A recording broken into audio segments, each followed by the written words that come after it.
नमस्कार मंडळी. स्पर्धा परीक्षांची तयारी करताय?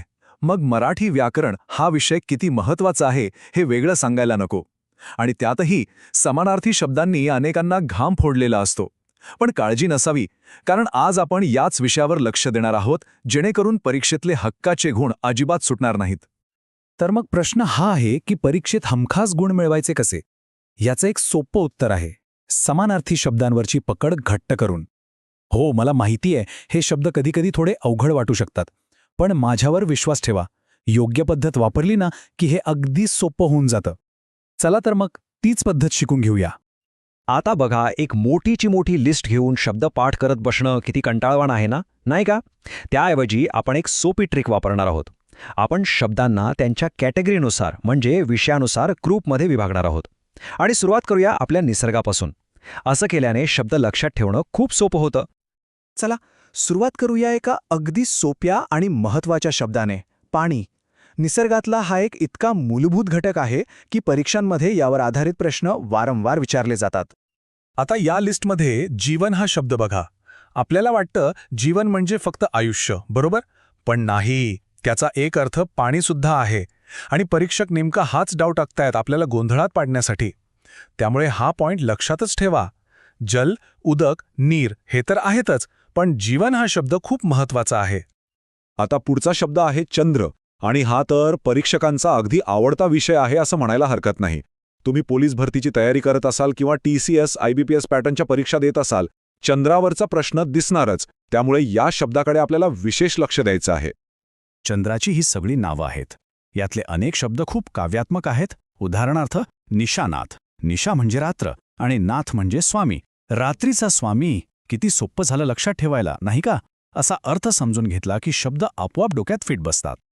आता जो शब्द येतोय ना, तो आहे कमळ. आणि यावर तुम्ही मोस्ट इम्पॉर्टंट अशी खूण करूनच ठेवा. जर परीक्षेत चांगले गुण मिळवायचे असतील तर हा शब्द आणि त्याचे समानार्थी शब्द पाठ असायलाच हवेत. हा एक मस्ट नो शब्द आहे. इथे गंमत आहे, एक छोटीशी ट्रिक. पंकज, सरोज, नीरज या शब्दांच्या शेवटी ज येतोय. या जचा अर्थ आहे जन्मलेला. पंक म्हणजे चिखल, म्हणून पंकज म्हणजे चिखलात जन्मलेलं. नीर म्हणजे पाणी, म्हणून नीरज म्हणजे पाण्यात जन्मलेलं. सोपं आहे ना? ही ट्रिक लक्षात ठेवली की अर्धे शब्द सहज लक्षात राहतील. चला, निसर्गातून आता माणसांच्या दुनियेत येऊया. म्हणजे आता आपण बघणार आहोत मानवी नातेसंबंध आणि भावनांशी जोडलेले काही महत्त्वाचे शब्द. हे शब्द रोजच्या जगण्याचा भाग असल्यामुळे परीक्षेतही महत्त्वाचे ठरतात.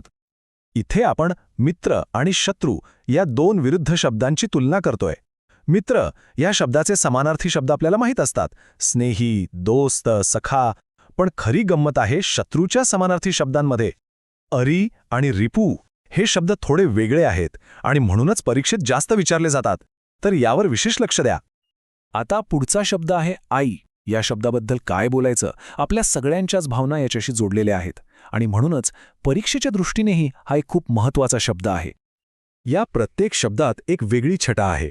मातोश्री म्हटलं की एक आदरयुक्त, औपचारिक भाव येतो. तर माऊली म्हटलं की प्रेम आणि वात्सल्य जाणवतं. शब्दांमधले हे छोटे छोटे फरक समजून घेतले ना की ते कायम लक्षात राहतात. बरं, आता आपला पुढचा थांबा आहे देव आणि सत्तेच्या दुनियेत. हा एक असा विभाग आहे जिथून समानार्थी शब्दांचे प्रश्न हमखास येतातच येतात. कारण आपल्या पुराणांमध्ये आणि इतिहासात शब्दांचा मोठा खजिना दडलेला आहे. आपण सुरुवात करूया भगवान शंकरांपासून. त्यांची तर अनेक नावं आहेत आणि प्रत्येक नावामागे एक कथा आहे.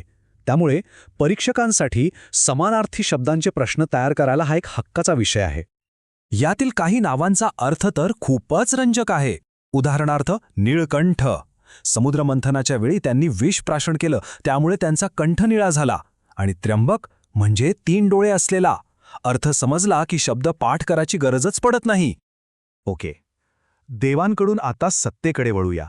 आणि सत्तेचा केंद्रबिंदू म्हणजे राजा. हा शब्द आणि त्याचे समानार्थी शब्द तर आपल्याला माहीत असायलाच हवेत. हा एक क्लासिक शब्दसंग्रहाचा भाग आहे. ह्या शब्दांची फोड करून बघितली की खूप मजा येते. भूपती. भू म्हणजे जमीन, पती म्हणजे मालक, जमिनीचा मालक. किंवा प्रजापती. प्रजेचा पती म्हणजेच प्रजेचा स्वामी. किती लॉजिकल आहे बघा. चला आता सगळ्यांनी लक्ष द्या. आपण आलो आहोत आपल्या आजच्या विश्लेषणाच्या सगळ्यात महत्त्वाच्या भागाकडे. हा आहे एक रॅपिड फायर राऊंड, ज्यात आपण ते शब्द बघणार आहोत जे परीक्षेत हमखास गुण मिळवून देतील. तयार आहात? हे बघा, वीज, सिंह, अरण्य आणि अश्व हे 4 शब्द आणि त्यांचे समानार्थी शब्द, हे तर तुम्हाला तोंडपाठच हवेत. यातली सौदामिनी, पंचानन, कानन आणि तुरग हे शब्द पुन्हा पुन्हा विचारले जातात. खरं सांगतो, हे शब्द केलेत ना की परीक्षेत तुमचा आत्मविश्वास नक्कीच वाढेल. शेवटी हेच लक्षात ठेवा, एका शब्दाचे अनेक अर्थ आहेत, पण आपलं ध्येय मात्र एकच आहे, परीक्षेत यश मिळवणं. आणि योग्य दिशेने स्मार्ट पद्धतीने अभ्यास केला तर हे ध्येय अजिबात अवघड नाही. आणि हो, जाता जाता एक छोटासा टास्क.